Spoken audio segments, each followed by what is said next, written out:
Maganya Abdul Fadhil Rajabu, mwenyekiti wa taifa jumuiya ya wazazi ya Chama cha Mapinduzi, mjumbe wa kamati kuu. Mimi ni miongoni mwa wasaidizi wa Chama cha Mapinduzi wanaomsaidia mwenyekiti wetu wa chama taifa na Rais wa Jamhuri ya Muungano Tanzania.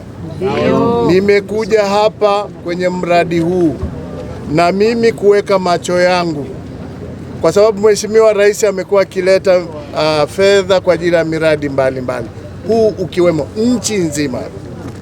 Kwa hiyo serikali ya Chama cha Mapinduzi bado itaendelea kuhangaika na changamoto za Watanzania.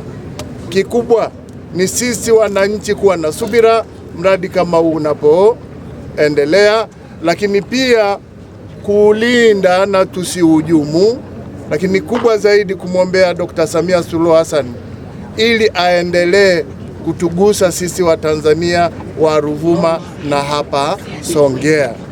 Nchi yetu bado inaendelea, haijawa iliyoendelea, bado inaendelea. Na Mheshimiwa Rais amekuwa akisema maendeleo ni hatua. Sasa tunapiga hatua. Nimeambiwa kwamba mradi huu ukikamilika utakuwa umeongezeka upatikanaji wa maji kutoka 96% kwenda 100%. Lakini lengo la Chama cha Mapinduzi ilikuwa kwamba 95% kwa mjini na 85% kwa vijijini. Meaning kwamba ninyi wa manispaa ya Songea mmeishavuka ile 95 inayotakiwa na mnataka mfikie 100%.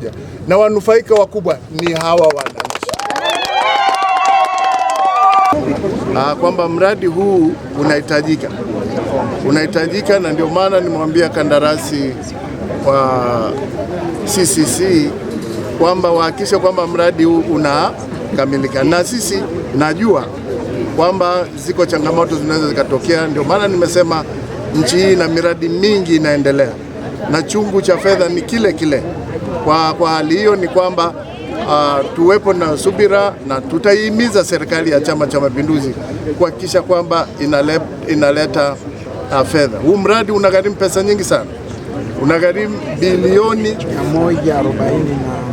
148, lakini only to find kwamba kwa asilimia ambayo mradi huu umeshafika, labda kandarasi anadai 3 point something out of 148. Kwa hiyo maana remittance ya pesa kutoka serikali ni nzuri, na hiyo inaonyesha commitment ya serikali ya Chama cha Mapinduzi kwa ajili ya kuwatumikia Watanzania katika shughuli mbalimbali za kijamii zikiwemo hii huduma ya maji.